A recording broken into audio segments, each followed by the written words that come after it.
बिस्मिल्लाहिर्रहमानिर्रहीम। अस्सलाम वालेकुम नाजरीन, लाइव डॉक्टर शाहिद मसूद के साथ मैं हूं नाइला अली। नाजरीन, पीटीआई की जानिब से मंगल से वजीराबाद से ही लॉन्ग मार्च का दोबारा आगाज़ करने का ऐलान किया गया है, जबकि चेयरमैन तहरीक इंसाफ इमरान खान साहब को आज अस्पताल से डिस्चार्ज कर दिया गया।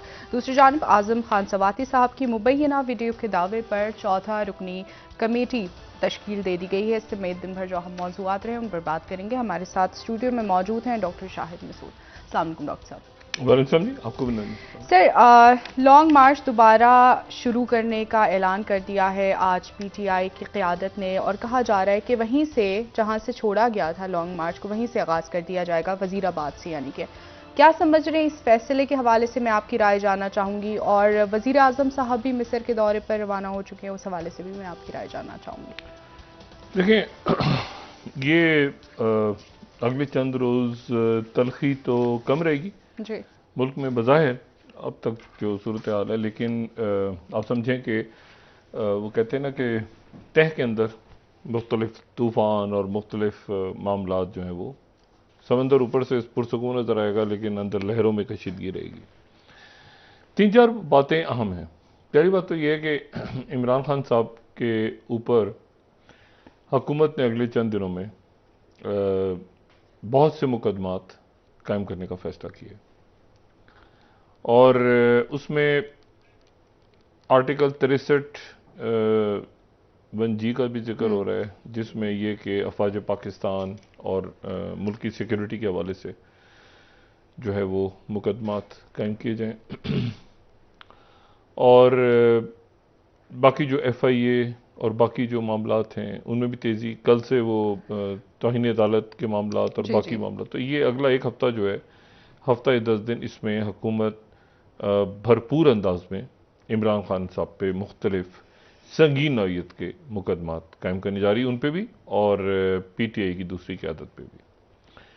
इमरान खान साहब को तकरीबन 10 रोज़ का मुकम्मल आराम का मशवरा दिया डॉक्टर्स ने आज डिस्चार्ज के वक्त, और तो इसका मतलब ये है कि आज से अगर हम शुरू करें 6 तारीख, तो 6 से हम शुरू करें तो ये तकरीबन 16 तारीख तक उनको आराम का मशवरा दिया गया। और लेकिन इस दौरान दूसरी जो PTI के रहनुमा हैं उनके ऊपर मुकदमात बनेंगे, और ये भी हो सकता है कि उनके ऊपर दबाव बढ़े और उनमें से कुछ शख्सियत जो है इमरान खान साहब का साथ छोड़ दें। ठीक।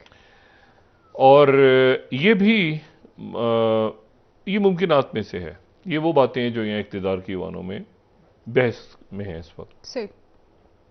फिर परवेज़ इलाही साहब के हवाले से जो पंजाब के वज़ीर आला हैं, ये बात इमरान खान साहब ने जो आज प्रेस कॉन्फ्रेंस की, उसमें उन्होंने ये कहा कि मैं साबिक़ वज़ीर आज़म होते हुए भी मैं जो है एक FIR नहीं कटवा सकता। लेकिन इशू ये है कि FIR तो कटवानी है उस सूबे के वज़ीर आला ने, और उनके हुक्म पे FIR जो है वो एक थाने फ़ोन करें तो FIR कट जाएगी। तो उस FIR में जो है वो वफाकी हुकूमत तो बाद में आती है, पहले तो आती है सूबाई हुकूमत। सूबाई हुकूमत जो है वो FIR, ज़ाहिर है कि उसमें जो जिन शख्सियात को डाला है उनका नाम 2 पे तो शायद वो राज़ी हो जाएं, लेकिन वो तीसरी शख्सियत के ऊपर जो है वो राज़ी नहीं हो सकते किसी सूरत भी। परवेज़ इलाही साहब ने रहना नहीं रहना पाकिस्तान में, तो वो ऐसा, मतलब ये तो मैंने मज़ाहन बात की है, लेकिन वो परेशान है कि मैं कैसे FIR कटवाऊँ, इस तीसरी FIR जो है। तो FIR नहीं कट रही, दबाव उन पर नहीं है। ये मैं आपको खबर के तौर पे बता रहा हूँ कि परवेज़ इलाही साहब पे दबाव नहीं है, लेकिन वो ये काम कर नहीं सकते। मतलब ये बहुत अजब मामला हो जाएगा अगर वो ये इस तरफ सोचते भी हैं कि मैं ये करूँ, क्योंकि उसके नतीजे में तो ये होगा फिर कि कोई भी शख्स आइंदा किसी भी शख्स पे जो हमारी अस्करी शख्सियात हैं उनके ऊपर जो है वो FIR कटवा सकता है किसी भी लेवल पे, किसी भी सतह पे। मतलब एक मेजर जनरल के सर्विंग मेजर जनरल के ऊपर हो सकती है, तो कोई कहे कि जी वो 4 स्टार जनरल पे भी हो सकती है। मतलब इस तरह के मामला तो फिर ख़राब हो जाएंगे ना रियासत में। तो जब तक कोई सबूत हो कोई वैसी, तो वो अब अच्छा, लेकिन खान साहब कह रहे हैं कि वो है, मैं तो नाम 3 ले रहे हैं वो, तो ये मामला जो है ये कहीं अटका हुआ है दरमियान में, और इस मामले का कोई कानूनी हल, कोई आईनी हल ये होता नजर नहीं आ रहा। एफआईआर नहीं है, मेडिको लीगल के सवालात खड़े हो गए और बहुत सारे सवाल। तो ये वो मामलात हैं जिसपे हुकूमत जो है, क्योंकि आईएसपीआर की प्रेस रिलीज जो आई परसों, उसमें हुकूमत से कहा गया कि आप कार्रवाई करें। हुकूमत ने आगे अदालत के सामने बात कर दी। वो अदालत जो है, वो कल भी बात हुई, फुल कोर्ट जुडिशल कमीशन नहीं बन सकता, जुडिशल कमीशन गालिबन बन सकता है, और वो जो है वो मतलब देखते हैं कि सुप्रीम कोर्ट उस पर क्या कैसे करती है काम। सुमोटो भी ले सकती है, सुप्रीम कोर्ट सुमोटो ले सकती है, लेकिन सुप्रीम कोर्ट फुल कोर्ट नहीं बना सकती। इमरान खान साहब ने आज उसका खैर मकदम किया है, लेकिन साथ ही वो यानी वजीर आजम शहबाज शरीफ साहब की इस पेशकश का खैर मकदम भी किया है, लेकिन वो साथ ही इस्तीफा भी मांग रहे हैं। तो ये 184(3) के तहत जो है वो सुमोटो तो हो सकता है, उनकी दरख्वास्त को सुमोटो में कन्वर्ट करके फिर एक जुडिशियल कमीशन बन सकता है, लेकिन फुल कोर्ट शायद ना बने। सही।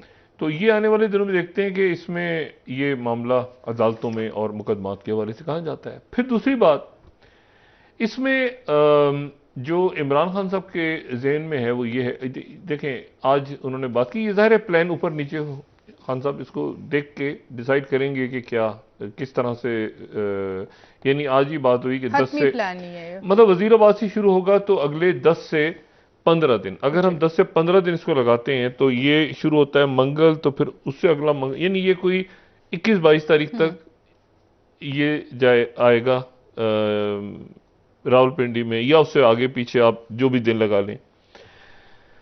तो इमरान खान साहब इस दौरान जो है वो खिताब करते रहेंगे ऑनलाइन, यानी जाहिर है कि उनको डॉक्टर्स ने आराम का मशवरा दिया, और फिर वो ये कह रहे हैं कि फिर उसके बाद वो जब रावलपिंडी में दाखिल होगा जी, फिर वो वहां से शामिल होंगे। अच्छा, और फिर वहां से शामिल होंगे, और ये तय नहीं कि क्या वो रावलपिंडी में ही, आगे का उन्होंने इस्लामाबाद का अभी तक नहीं कहा। उन्होंने कहा रावलपिंडी में जमा हो जाए और फिर आगे फिर हम साथ इस्लामाबाद में दाखिल होंगे। ये वो दिन होंगे जब पाकिस्तान में एक अहम तरीन तकरूरी जो है वो उसका ऐलान हो रहा होगा। ठीक है, ये वो अयाम होंगे। तो इमरान खान साहब ने यकीनन ये जो तारीखें हैं ये उसकी मुनासबत से रखी हैं, और इमरान खान साहब बहुत खुल के इस हवाले से पहले बात कर भी चुके हैं, आर्मी चीफ की तैनाती के हवाले से, और उनसे सवालात भी हो चुके हैं। वो एक्सटेंशन की बात भी कर चुके हैं कि चंद माह एक्सटेंड कर दिया जाए इस फैसले को। तो मुख्तलिफ बातें चलती रहीं, लेकिन ये जो गालिबन एक्सटेंशन अब इस वक्त जब हम बात कर रहे हैं तो बाजवा साहब जो हैं वो आर्मी चीफ डिसाइड कर चुके हैं कि वो चले जाएं, यानी अपने वक्त जो उनका वक्त है वक्त मुकर्रर पे वो चले जाएं। और तो उसकी तारीख के हवाले से मुख्तलिफ बातें चल रही हैं यहाँ पे इक़्तिदार के ईवानों में। एक तो ये है कि वो वक्त से पहले भी ऐलान कर सकते हैं, कुछ शख्सियात का ख्याल है कि शायद वो 12 तारीख को ऐलान कर दें, क्योंकि 12 तारीख को उनकी सालगिरह है, तो उसके आगे पीछे वो अनाउंस करें। कुछ का ये है कि शायद वो 16, 17, 18 के बाद करें, क्योंकि उस वक्त एक और सीनियर जो लिस्ट में हैं वो रिटायर हो जाएंगे, और बाकी जो नाम जो इस वक्त हैं एक डिफरेंट लिस्ट हो जाएगी 17-18 तारीख के बाद। तो इक़्तिदार के ईवानों में मुख्तलिफ बात चल रही है, लेकिन ये तमाम जो ये अहम तरीन जो तकरूरी है, इसको इमरान खान साहब के लॉन्ग मार्च के साथ, या उनका जो मार्च जब पिंडी में पहुंचेगा इसके साथ यहाँ के इक़्तिदार के ईवान इसको